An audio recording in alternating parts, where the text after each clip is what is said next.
Welcome to the Future of Structures podcast, where we talk to the experts who are evolving our buildings for tomorrow. And here is your host, Adam Jones.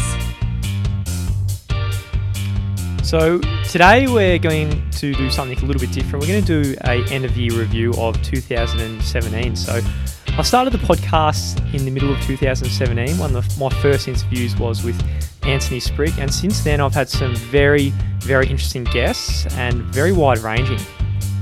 So at the moment I'm recording a little bit later. I plan to do this in the end of December, but I've been enjoying myself in Indonesia, currently recording from the Gili Islands. So from the very start, the idea of the podcast was due to the uncertainty on the horizon with global economic markets, new technologies, and some of the societal changes like climate change on the corner. There's a lot of uncertainty, so I wanted to find out from the experts about what is going to come in the future of the buildings industry.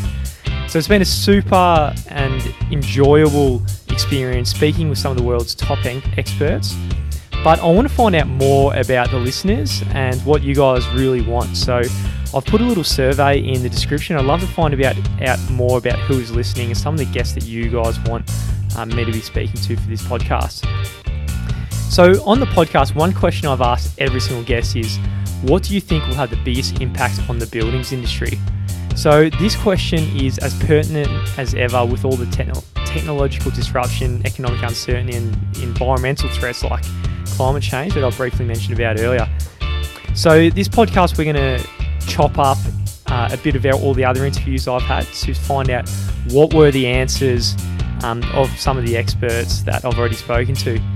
So some of the people you're going to hear a bit from in this episode are Hamish Watson, who is the founder of Polysolar, who are building the next generation clear glazing solar windows. So he's talking about the trend of building codes.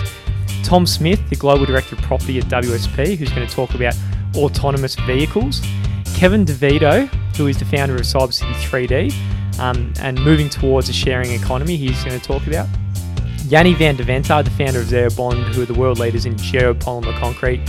He's going to talk about new low embodied carbon materials, construction methods. Christiana Zenapepid, who's a professor at Fordham University, and she's going to talk about water. Jonas Bengtsson, who's the founder of Edge and president at the Australian Life Cycle Assessment Society, and he's going to talk about the carbon agenda. Daryl Browning is the CEO of ISPT, and I had a great interview with him earlier in the year talking about preparing individuals for some of the changes coming. Shane Scranton, the founder of IrisVR, the world-leading virtual reality software company, and he's going to talk about how meetings will get better, thank God, for a lot of people. And Jay Sanjayan, who is Professor of Engineering at Swinburne University, and that was a fantastic interview where I talked about geopolymer and 3D printed buildings. So he's going to talk about rapid change in construction practices. Wolf Pre, who's the founder of Coop Immobilal, and moving away from value engineering and some of the challenges that architects are currently facing. Antony Sprigg, who is the CEO of ISCA, he's going to talk about renewable energy. Emma McMahon, who's a director at CBRE as a director of Asia Pacific region, and she's going to talk about collaboration of building rating tools. And Michael Mahaffey is the executive director of the Stasis Foundation in Portland, Oregon, and he's going to talk about what's going to be down the track if the status quo remains, and the importance of capturing externalities when we design our buildings. So this question, it excites me a lot, and I think it's a lot of value hearing the opinion from such a wide range of experts. And I hope you guys have enjoyed this as much as I have. Happy New Year. I hope you have an incredible 2018.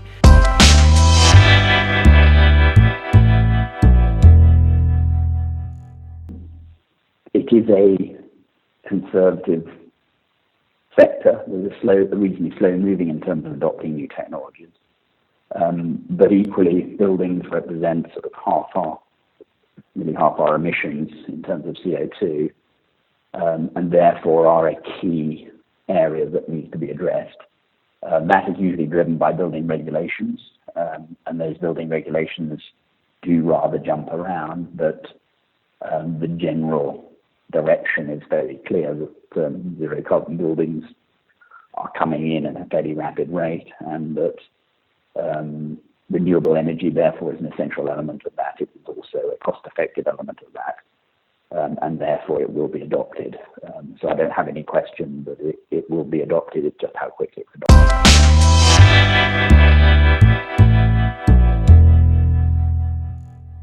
I actually think that connected autonomous vehicles will have a massive impact.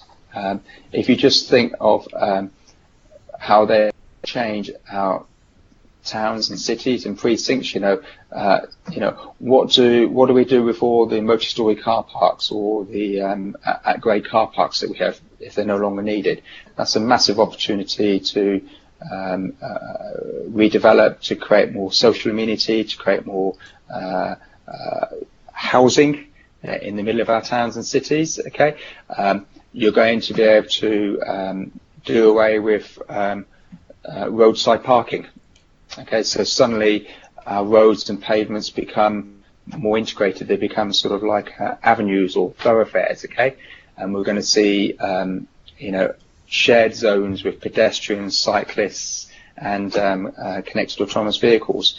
We're going to see more and more deliveries to shops and businesses being done at night time. So we're going to see lots. We're not going to see the vans and lorries in our towns and roads. So I think that is going to have a massive impact in actually how our cities are regenerated or reactivated, how we look at density. So I'll probably say that's the most important thing that I see. And it's a massive opportunity for our industry and for the economy at large. Yep.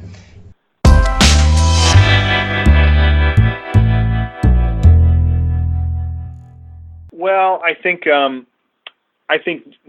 there's a lot of things. In my opinion, I think new materials, a new approach to space and architecture because of the effect of social media and entertainment and the next generation millennial culture and this new culture that is not, they're not married to their car, they're not married to their house, they want to move around.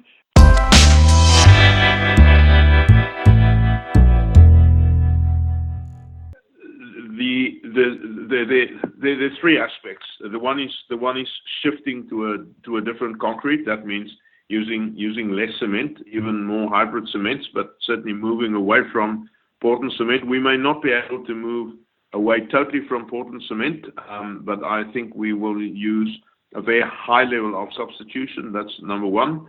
Number two, a huge impact will be moving away from steel. I do not see that happening at the moment. We are not pushing it hard because it's hard enough to push an alternative cement. So if people say, well, there's no steel in it, then the red flags go up. But that will have an enormous impact on the construction industry. It won't be good for Australia as a whole because we make money in this country from exporting iron ore. So you can imagine you are undermining a lot of mines in this country for that, and there has to be a balance there. But if we look at construction, we can actually, as a country, be at the forefront of technology development and application internationally. The third aspect is that I think there are so many new possibilities of construction techniques that come in, where you've got more modularized construction, where it is possible to integrate these kind of novel construction technologies, material technologies, better into the construction project itself. And I think the next issue in terms of what will have the biggest impact is a general awareness when we have sea levels rising, and we can walk around the Australian coastline. You see how many places that get reinforced because of sea level rises. When it may not happen in my lifetime, but certainly after that, I think there's no doubt anybody still doubts climate change. It is real. It is happening, and I think that kind of awareness is really going to have an impact on how we do construction. But it's not there yet, and therefore the type of I would say promotion and activity that organization like Beyond Zero Emissions is having in pushing this kind of awareness is extremely valuable. I think humanity will benefit from that, even though we are all just looking at our own little interests at the moment.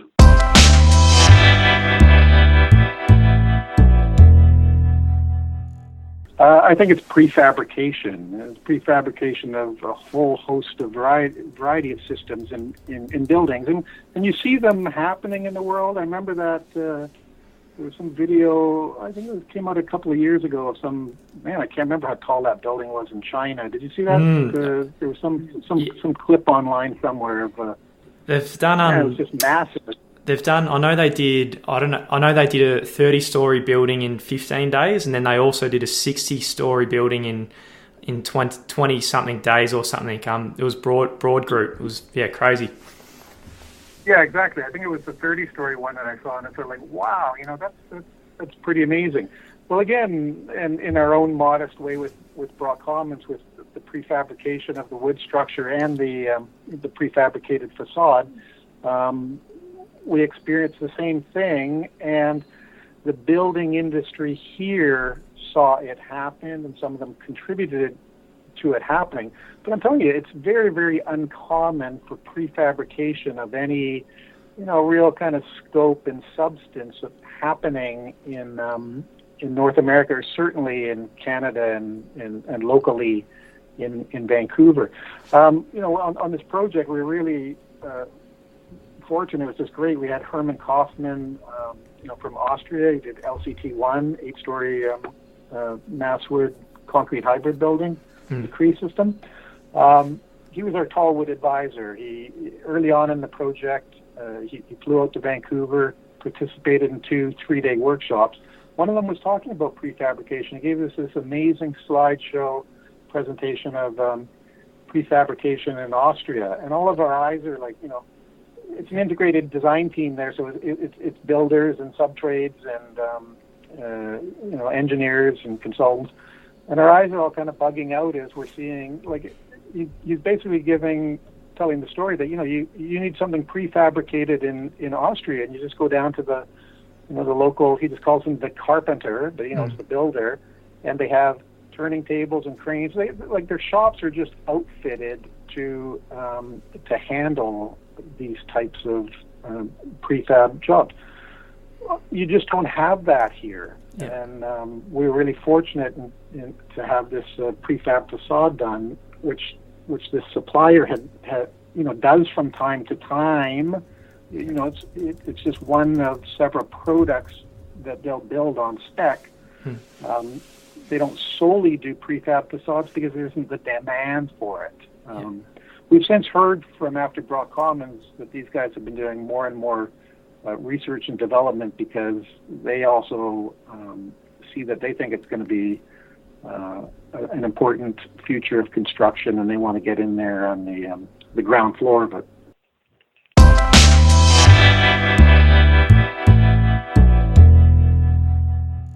Oh my gosh, I love this question. Yeah, so here's the thing.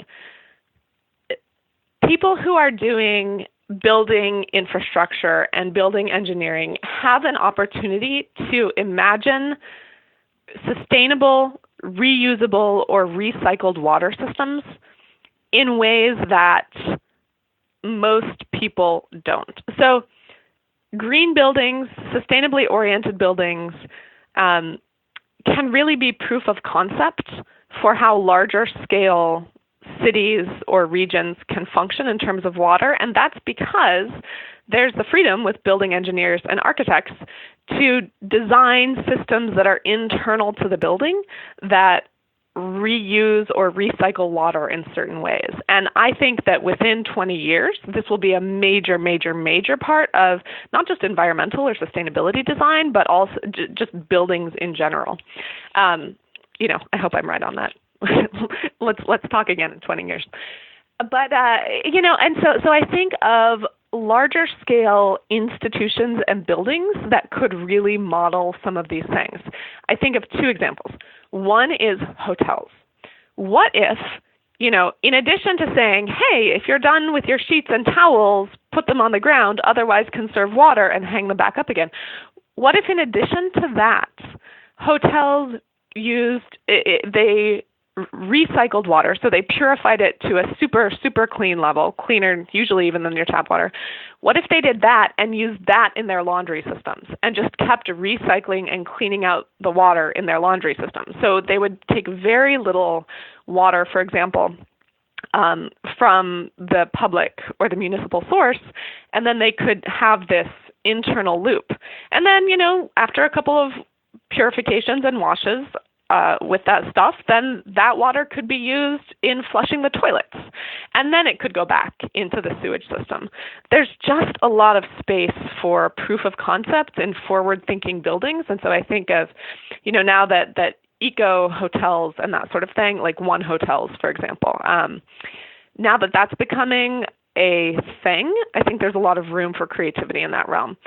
Similarly, in universities, obviously I'm a professor, so I have a lot of thoughts on this, but when universities build new buildings, they are uniquely positioned not only to think about how water flows and how it can be reused and so forth, but also to serve as proof of concepts for broader society and say, okay, here are the values that we're trying to think long-term about.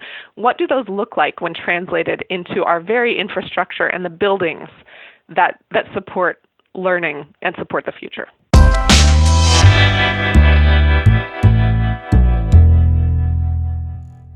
I think the biggest impact, what the talk is about now, that influences the building market is actually the carbon agenda.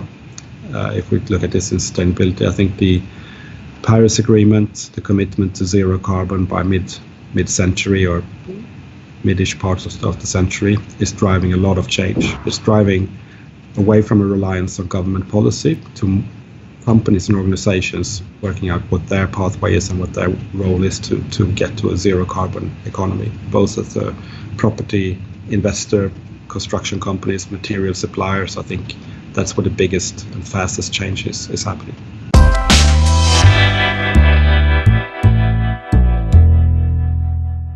Look, I think the pace of change is the one, and as a father and a grandfather now, it's how are people going to share in the rewards of technology and industry, etc. Because at the end of the day, the economic model now is that we go to school, we get trained so we behave ourselves, we pick up some technical skills, we go into the workforce, try and make our way there in a range of teams and generate revenue. And then we as the individual get a share of that revenue. And so we're effectively bartering our intellectual knowledge or our artisan skills for money that we then trade for shelter, food, entertainment, etc., etc. Yep. It certainly looks like there is a peak or an increase in the inequality going on in the world. In previous history, that's always meant conflict, which, you'd love to live your lifetime and not see any wars or things like that happen. But I think when any one group gets too much share of the pie, that tends to happen. And for the individual, you need to be occupied, you need to be stimulated, you need to be intellectually challenged. How will that happen in the workplace of the future, I think, is sort of what goes through my silly head more often than not. I dare say that happened back in the 1800s when industrialisation was coming, through the industrial expansion post Second World War, etc. So there's always change, and I think it's just equip people to be able to adapt to it as best they can. Yeah. We've got a few threats, obviously, climate change. If that accelerates, it could be a lot hotter and colder world, which sounds silly, but that's the reality.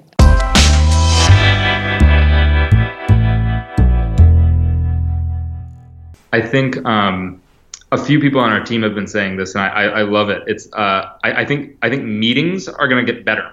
I think that people are going to be having better meetings in this industry, and God, that's important. This whole construction coordination and design process is very difficult. Yeah. And I love the idea of VR facilitating better meetings and making sure people are more on the same page and moving more efficiently. So I think we're going to see that in short order, and I'm very excited for that.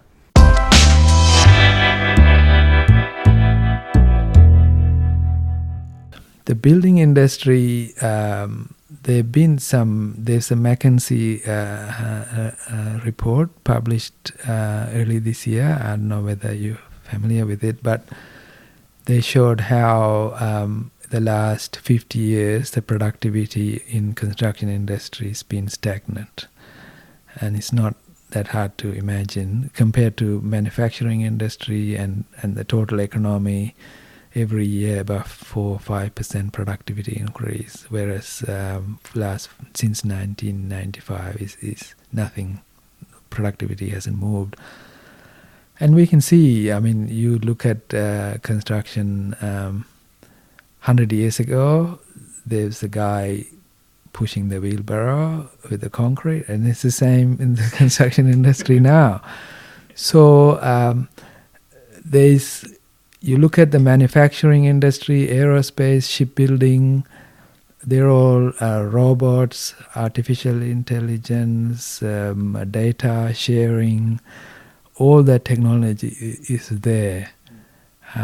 It's very easy for us to just take the technology and apply in construction industry, and that's going to be the biggest transformation, because there are issues like in manufacturing there'll be they're just dealing with kilos, but we are dealing with tons. So we are dealing with heavy things, so the technology needed to be adapted. They are dealing with nanometers, micrometers. For us it's centimeters is very good. But we need to be price competitive. They can be expensive, but construction industry has to be cheap. So those technologies, we need to take it from there and apply in construction industry, but we need to adapt for the cost, the accuracy and the weight and so on. But that is, I think, is going to be the biggest transformation. We are just on the verge of a major transformation in construction industry. It's mainly automation, robotics, and computers.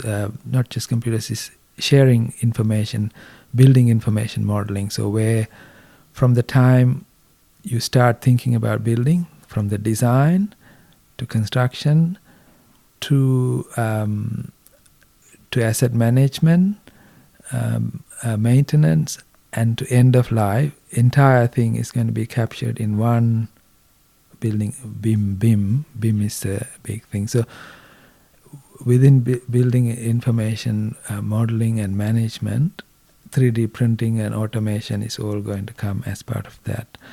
And I think many people already recognize this is the major impact that's going to happen.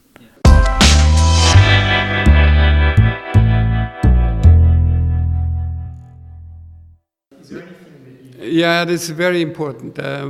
We are under pressure. The architects are under pressure because people try to save money by cutting away the architecture, the meta level of thinking. They try to cut it away. They call it value engineering. Yeah, that means that it's really stupid. And we have to invent or introduce new methods to the building industry so that we can build complex solutions more economic than just stupid boxes. I say the building industry nowadays is a little bit stupid. Let's say it that way, because if the car industry would be as stupid as the building industry, we would just riding horses.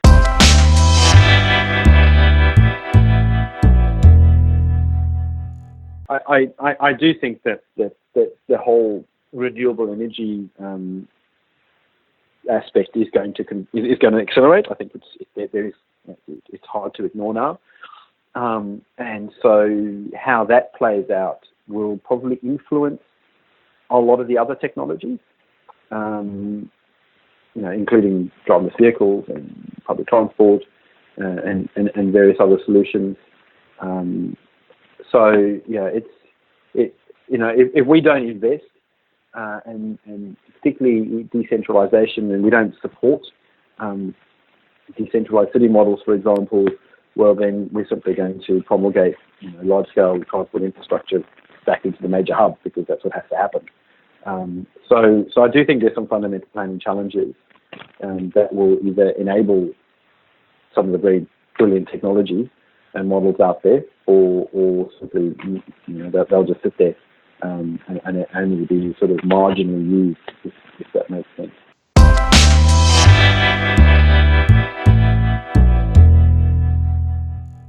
I know that the Well Building Standards, so the International Well Building Institute and the Green Building Council of Australia are talking quite closely together about how we align those rating tools as best as possible.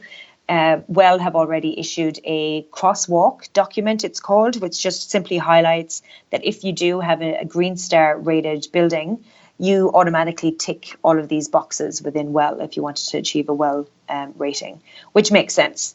And now the International Well Building Institute are also talking to neighbours about their indoor environment rating tool, so that if you have an IE rating in your building, which monitors air quality predominantly, as well as some other environment features, you again tick specific boxes in the Well tool.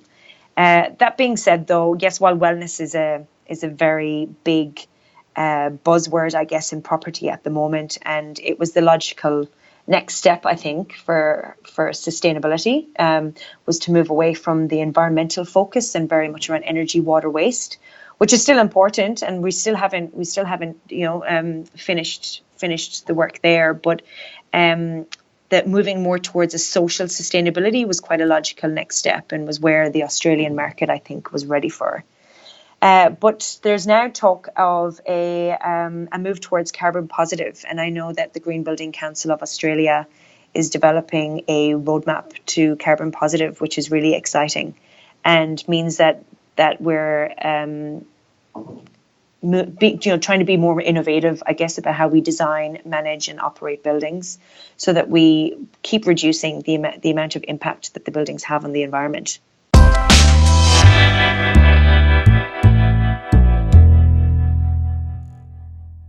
Well, I think there's a big question mark right now, which is, again, are we going to go forward with business as usual, or are we going to take some steps to chart a different path? And I think if you were to say, I guess implied in your question is what will happen if we just sort of let things evolve in the direction that they're going. And I think what's going to happen is the externalities are going to catch up with us. We're going to see probably increasing economic instability, possibly repeats of 2008, those sorts of things where speculative investments in real estate and in housing, which is a surging global phenomenon as people flee to real estate as a safe haven from currency fluctuations and all the rest, that's increasingly going to put pressure on real estate and make it unstable as a result.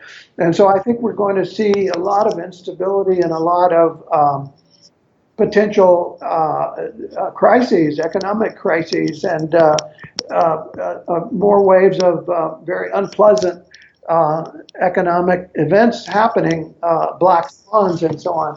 And so I think that's the downside. I think the upside is if we can recognize the capabilities, the capacities in these new technologies, in in the software and in the open source communities and the methodologies that I talked about that involve the users and involve communities in a more collaborative approach.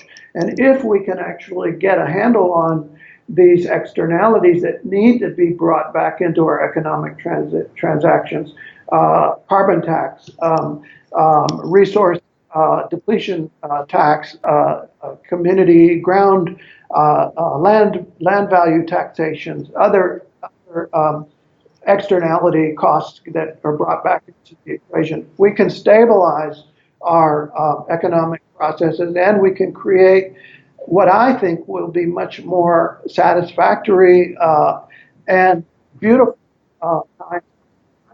I don't want to be too Pollyanna here, but I do think that it's possible, that it's within our grasp to trigger a kind of renaissance, if you will, in the quality of our built environment, the quality of our design outputs, because we have lessons all around us if we will recognize them and simply bring them to bear. And I think we're converging on something very exciting. And I don't think renaissance is too strong a word.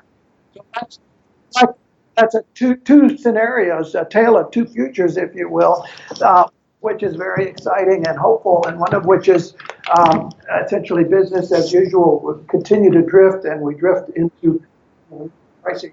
I don't think that's sustainable simply. Hey guys, Adam here. Just before you go, just one quick request. If you're enjoying the show, please leave a review. It helps our rating and ranking on iTunes, so more people can hear from the people who are making our cities better places for our future.